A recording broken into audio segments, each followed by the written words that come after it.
The crystalline spires of Zarian Prime gleamed under the dying light of three suns, as Ambassador Naz pressed her palm against the cool surface of the observation deck. Below, the city sprawled in geometric perfection, its bioluminescent pathways pulsing with the lifeblood of a civilization that had thrived for millennia. Yet today, fear crackled through those same pathways like poison. "They're coming," whispered Counselor Vex, his translucent skin flickering with anxiety patterns. "The Devourers have consumed 17 systems in the past cycle. Zarian Prime is next." Naz closed her eyes, feeling the weight of her species' desperation. The Zarians had built their society on logic, mathematics, and harmony. They had no concept of war, no understanding of violence. When the Devourers, massive spacefaring entities that consumed entire worlds, had emerged from the dark between galaxies, the Zarians had done what they always did. They calculated, theorized, and ultimately prayed. Their prayers had traveled across the void, a psychic plea that touched the minds of every sentient species within 1,000 light years. Most had ignored it. Some had fled, but one species had answered. The humans were coming. Lieutenant Commander Raza Malik stood on the bridge of the UES Cerberus, watching the swirling vortex of hyperspace part before them. Behind him, the largest fleet humanity had ever assembled dropped out of FTL in perfect formation. Dreadnoughts, carriers, destroyers, and something else. Something that made even the hardened veterans of the Human Defense Corps nervous. "Sir," reported Communications Officer Chen, "we're receiving a transmission from Zarian Prime. Ambassador Naz is requesting an immediate conference." Raza nodded, his dark eyes reflecting the starfield ahead. He'd read the files on the Zarians, peaceful, logical, utterly unprepared for the horror bearing down on them.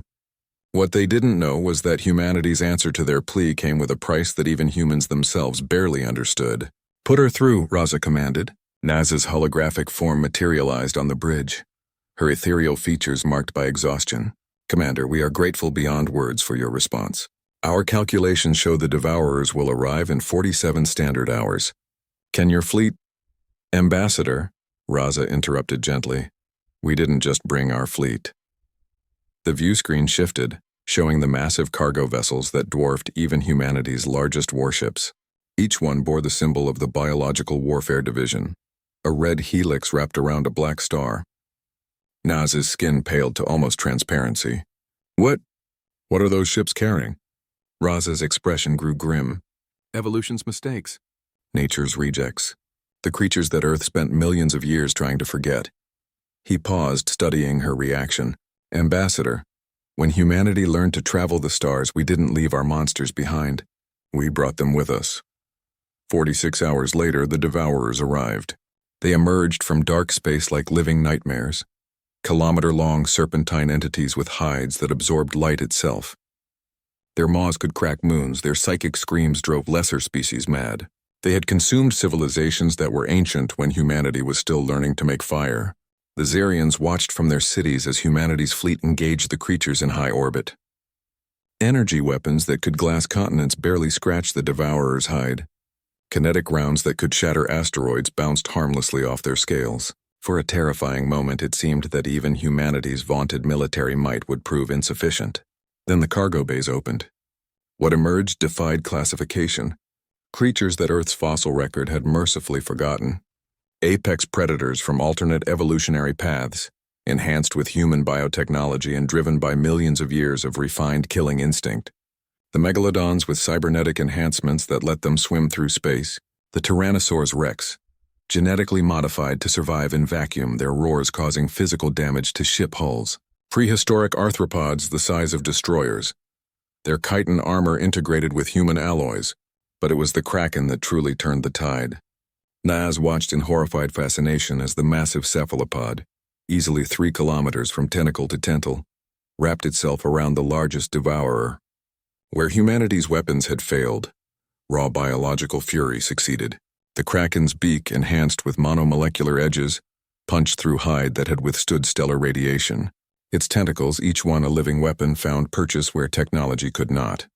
The space battle became something primal, something that predated civilization itself. "How?" Naz whispered, her communication reaching Raza aboard the Cerberus. "How did your species tame such creatures?" Raza's reply carried a weight that spoke to humanity's darkest truths. We didn't tame them, Ambassador. We understood them. Every species has its monsters, but only humanity learned to make peace with theirs. We embraced what other species feared, weaponized what they rejected. The battle raged for 18 hours. When the last devourer fell, its death scream echoing across 17 star systems, the silence that followed was absolute. The creatures that had consumed civilizations across 3 galaxies had been defeated not by advanced technology or superior firepower, but by evolution's most brutal experiments. As humanity's biological weapons were recalled to their containment ships, Naz found herself aboard the Cerberus, standing beside Raza as they watched the cleanup operations. Your monsters saved our world, she said quietly. But I must ask, what prevents them from turning on us next? Raza smiled, and for the first time since the battle began, it reached his eyes. Because, Ambassador, they're not our monsters anymore. They're our children. Humanity doesn't conquer the darkness. We adopt it, nurture it, and teach it to protect what we love. Through the view screen, the Kraken drifted past, one massive eye fixed on the ship. For just a moment, Naz could have sworn she saw intelligence there. Not just predatory cunning, but something approaching wisdom. The stars had heard Zarian's plea and sent humanity's beasts. But what the galaxy was only beginning to understand was that humanity's greatest weapon wasn't their monsters. It was their ability to make monsters into family. As the human fleet prepared to depart, leaving behind defense stations and a permanent garrison, Naz realized that her species had gained more than protectors. They had witnessed something that would reshape their understanding of strength, evolution, and survival. Somewhere in the dark between stars, other threats were taking notice. But they would also learn, as the Devourers had learned too late, that when humanity goes to war, they don't just bring weapons. They bring the nightmares that even evolution fears to dream.